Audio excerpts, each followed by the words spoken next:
geothermal, there's nuclear, there's fossil fuel energy, and multiple other sources of energy. So any energy source that is available at your disposal that can be deployed at commercially viable costs is an advantage to the locality that produces that energy. And for Nakuru, the mere fact that the resources are here naturally presents its economic advantage. But I think we need to put this in context. His Excellency the Deputy President gave us the rates of power.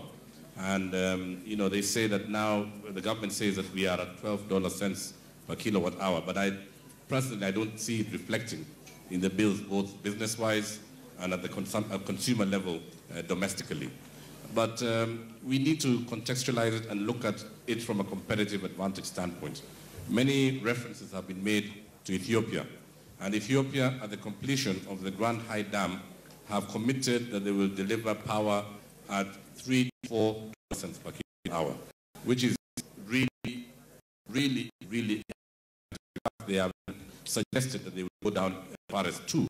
And that is the reason why we are seeing manufacturing concerns, many industries globally looking at Ethiopia as an alternative. But then there are, like the CEO of Osirian said, many other challenges in the business environment in Ethiopia.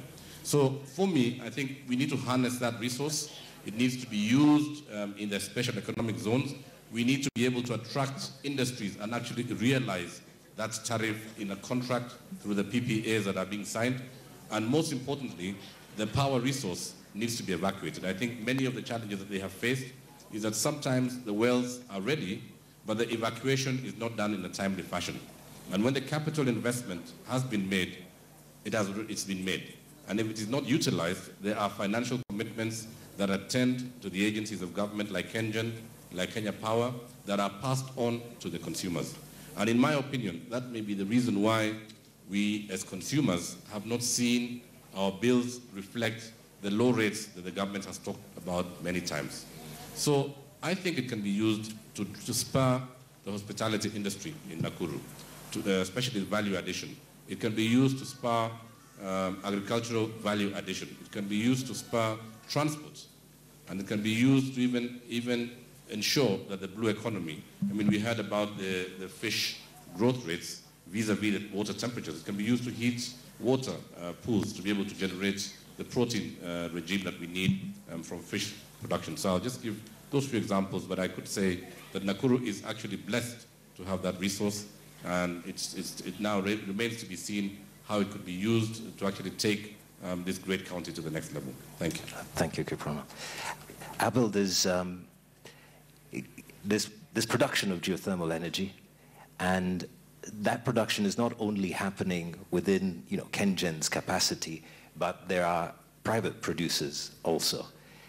Where are you going to collaborate so that we are using this to a competitive advantage as we're stating today? Thank you very much, Mr. Yer. First and foremost, allow me to mention that the availability of geothermal in this country is almost guaranteed. For once, it's independent of any weather vagaries. Once you have established the resource and it's available, you are guaranteed of its reliable availability. Secondly, from the experience now that we have actually had, it is the cheapest source of energy. For one, the cost of electricity or cost of our production is less than the 9 US cents per kilowatt. Now, you can't compare this with what we spend in actually thermal. And if you see the composition of your bill at the end of the day when it comes, there's that part that is written like fuel adjustment. That's what makes a little bit of build up on your cost. So if you look at that, the historical, you'll find that bill on fuel cost, it's been coming down. And the reason why this one has been coming down is because of the displacement by geothermal in the cost of electricity. Now, coming to your question specifically, the presentation this morning by Osirian, I'd like to share that the use of geothermal that Osirian has actually been able to use as a game changer on their flour is actually coming from KenGen. We have had partnership. What we did is to drill wells within their land, establish the steam, and lease the same to them And what they use this geothermal resource is first for heating, secondly for fumigation, and also using CO2 to enhance the growth of the flower. And what happens is that the revenues that we get really boost also our bottom line at the end of the day, on top of actually earning some income to Osirian. Now, for the other partners that have already gotten concession, I would like to mention a few, like Agile. Agile is a company that's been licensed to drill around Longonot. We have had discussions, and we feel KenGen will be going in to establish the resource for this private entity. Akira, already we have drilled 2 wells for them in their concession at Suswa. And this is the way we want to do. And it's not only within the country, Kenya. Currently, we are present in Djibouti. Our geoscientific team are in Djibouti, assisting Djibouti in establishing the resource. We have also done in discussions on drilling in Ethiopia. And so we are actually going international, and these are other private entities also who are interested in geothermal. We are ready to partner with anybody who wants to do work in geothermal to enhance this energy. Thank you. Are there any practical ways in which we can make Nakuru County, Kenya, more attractive with regard to geothermal as you sit at Kenya Investment? For Kenya Investment Authority point of view, you remember yesterday I did an introduction of Kenya Invest. Our role is to facilitate and attract investors to Kenya. Not only attracting new investments, but you have the responsibility of taking care of those who are already there, and especially the local investors, the indigenous investors. It is on our best interest to see that they grow. So as my colleagues have just said, geothermal power is very critical in terms of cost. We are sure that the energy cost in Kenya is very high. And going geothermal way is going to reduce this. One of the biggest problem which is blocking us from getting new investors, or a lot of complaints from our investors, is actually high cost of power. So we as Kenya Investment Authority, we have made deliberate efforts to actually focus on the use of geothermal power because it's renewable, it's less expensive, and it will actually now be a game changer in terms of manufacturing. We know a lot of industries require a lot of power. Energy cost is very high, and so on and so forth. So in order for us to attract and also service the existing investors, we need to cut down on this cost, and that is how we go geothermal way. So how we do it at Kenya Investment Authority is that we identify the private sector players. Of course, the role of government is to create an enabling environment, a good playing ground for the private sector to thrive. So we've actually particularly even worked with Osirian in terms of profiling their projects. And I'm very glad that the presentation which was done is also, we are part of it. And we've been engaging with them on several occasions. So the most important thing is that in Nakuru, you have everything. You have all what it takes. The chairman of the chamber has just said, Nakuru is very lucky. We want industrial parks. We want economic zones, special economic zone. We want export processing zones. So as government, we need to actually go the right way in terms of exploration of this and exploitation of the geothermal power, which God has given us as a natural resource. I'm very sure that we are almost #1 in Africa in terms of geothermal exploitation. If not in the world, I mean, we are topmost in the world, almost #2. So we wish to say that geothermal power is the way to go. We will continue as Kenya Investment Authority to profile projects, work with the private sector, Osirian and Menengai, and so on and so forth, so that they create industrial parks and we can attract investors in terms of situating in those parks. Thank you very much.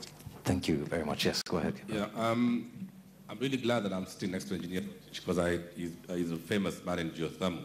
But I have a question for him. I know I'm a panel, I'm supposed to be receiving the questions, but I have a question for him. You know, Kenya, one of our big weaknesses is that we do not really capitalize on our intellectual property.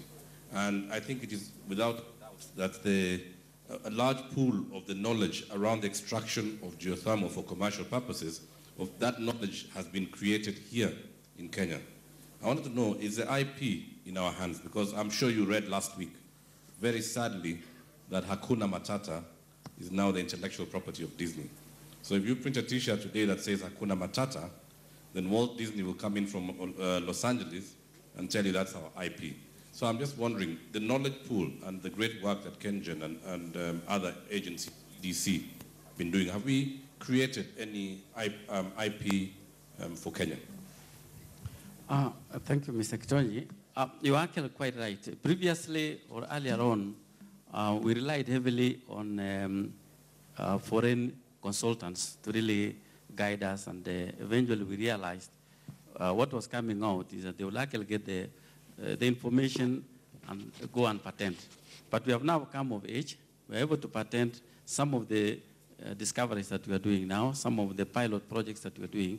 We have actually had patenting, and I would like to mention that we have done around 16 of them, including binary generation, using binary fluids to generate some of the most extraction of minerals. We are patenting, we are protecting, so that even as we go into piloting and successfully testing and coming to production, we have that patenting in place. That sounds like a great advantage, especially when you're exporting the technology or the knowledge. I'm going to open the floor. If there are any questions on the floor, Johnson, could you help me? I see one hand there. Is there anyone else who'd like to ask a question? And as we ask our questions and make our comments, I'd ask that we remain respectable in the content.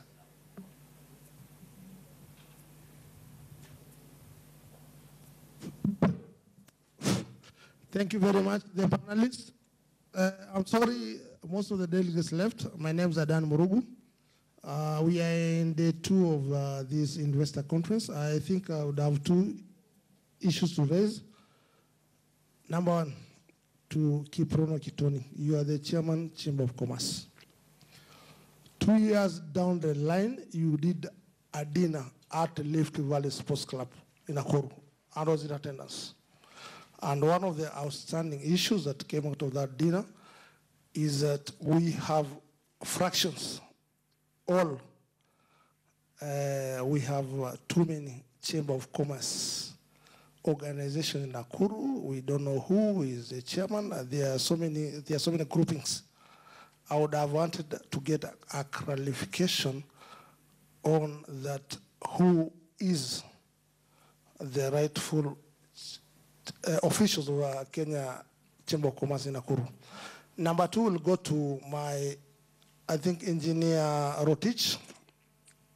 You gave a presentation yesterday on behalf of KenGen. I'm a Kenyan shareholder. I'm interested to know about if we have to advance Agenda 4 is about improving production and double production. How much is KenGen are willing to double your production for, especially within Nakuru County? The other thing is about these from, I don't know, Anthony?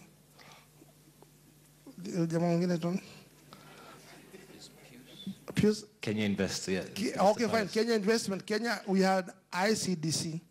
And for Nakuru County, it was captured that we have lost business for Everready and another company. So how much do you want to promote Nakuru to be an investing destination? Thank you very much. Thank you. All right, thank you. Any other question? One more set of questions, maybe. I think we'll just go with that. Yes, go ahead, Kipro. Thanks. Regarding the leadership of the chamber in Nakuru County, let me start by, when I took over the chamber 6 years ago, we took over on ground zero. There was nothing at the national chamber. So we've gone round, rebranded the institution, revamped it, and we are present today in all 47 counties of Kenya. And we also have worked very hard on the governance structures, and the governance structures provide that anybody in leadership in the chamber can only serve 2 terms of 3 years. And for that reason, in May next year, I'll be jobless, because my 2 terms of 3 years each will have ended.